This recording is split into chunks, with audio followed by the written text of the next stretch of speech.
How would you feel if I told you the thing that made Michael Scott exhausting to work for was one small adjustment away from being the thing that made him genuinely exceptional? Not in spite of needing to be liked, but because of it. That's what we're getting into today. Same guy as Monday, but a very different argument. Now, quick disclaimer, same as always, this is a case study about a fictional character, not a read on real people, including the actor Steve Carell, who played Michael Scott. And if you missed Monday's video, I will link it, but you don't need it to follow this one. Short version of Monday is Michael Scott confused being liked with being respected, and it cost him and his team consistently. That part stands.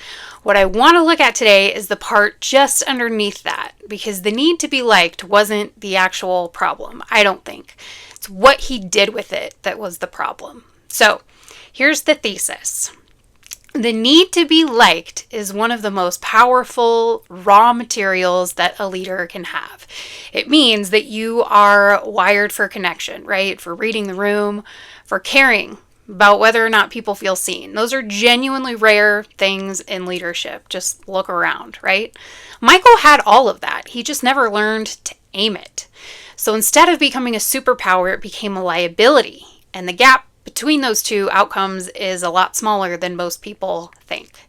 Let's get to the evidence. When Michael needed to be liked, he made decisions based on what would get him the most warmth in the room right now, not what would actually serve the team. He avoided the hard conversations because he couldn't tolerate being the person that someone was upset with, even if it was temporary. He absorbed the discomfort that was supposed to stay with the other person. And the result is that his team never fully trusted his judgment because they could never be sure whether a decision was based on what was right or on what would make Michael feel okay about himself for the rest of the afternoon. The same wiring, aimed differently, looks like this. A leader who genuinely tracks how people are feeling and then uses that information to have the conversation sooner, not later. It's someone who says the hard thing early, specifically because they care too much about the relationship to let a problem quietly rot. The need to be liked, channeled well, becomes, I will not let this sit because I actually care about you. That's a completely different leadership move than what Michael was doing, and it comes from the exact same place. Just watch what happens when Michael gets called out on something, anything. His instinct is always to make the discomfort stop as fast as possible, which usually means he over-apologizes, over-explains, or more often than not, tries to make a joke until the tension breaks. I can't stay on top of you 24/7.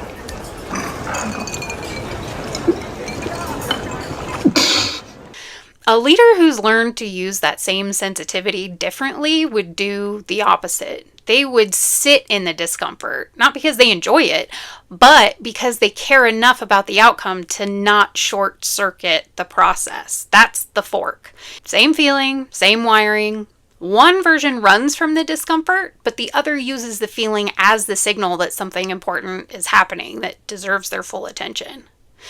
And so why it never got there for Michael was because nobody ever named that for him, right? The feedback that he got was always about the behavior. Stop being so dramatic, be more professional, act like a manager. But nobody ever said, your instinct to connect is actually really valuable. Here's how to aim it. That is a leadership development problem and a failure on those above him who should have been helping to develop that. We're really good at telling people what they're doing wrong, and we are a lot less good at helping them understand what the thing underneath the wrong behavior could actually become. Think about the manager on your team or in your life who just needs a lot of reassurance, right? Who gets visibly uncomfortable when someone's upset with them, who over-explains every decision. The easy read is that they're too sensitive for the role, but the harder and more accurate read is that they're wired for connection and nobody's ever taught them what to do with it. I personally don't believe that is a personality flaw to be managed around, right? That's a development opportunity that most organizations completely ignore because the behavior that comes with it is perceived as annoying. And annoying is easier to dismiss than it is to understand. So, here's what it cost Michael and everyone around him. His team got a leader who genuinely cared about them and couldn't fully show up for them at the same time. That's a specific kind of frustrating that's really hard to even name in the moment. And Michael himself never got to find out what he could have been, which, if you've ever had someone tell you that a thing you've been ashamed of is actually something worth developing, you know how much that costs a person to never hear.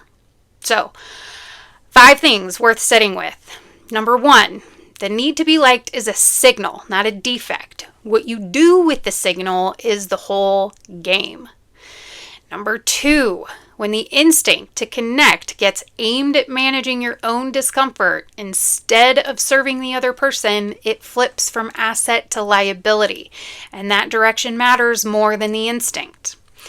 3, if you are someone who needs to be liked, the most powerful thing that you can learn is that tolerating someone's temporary disappointment in you is often the most caring thing that you can do for them in that moment.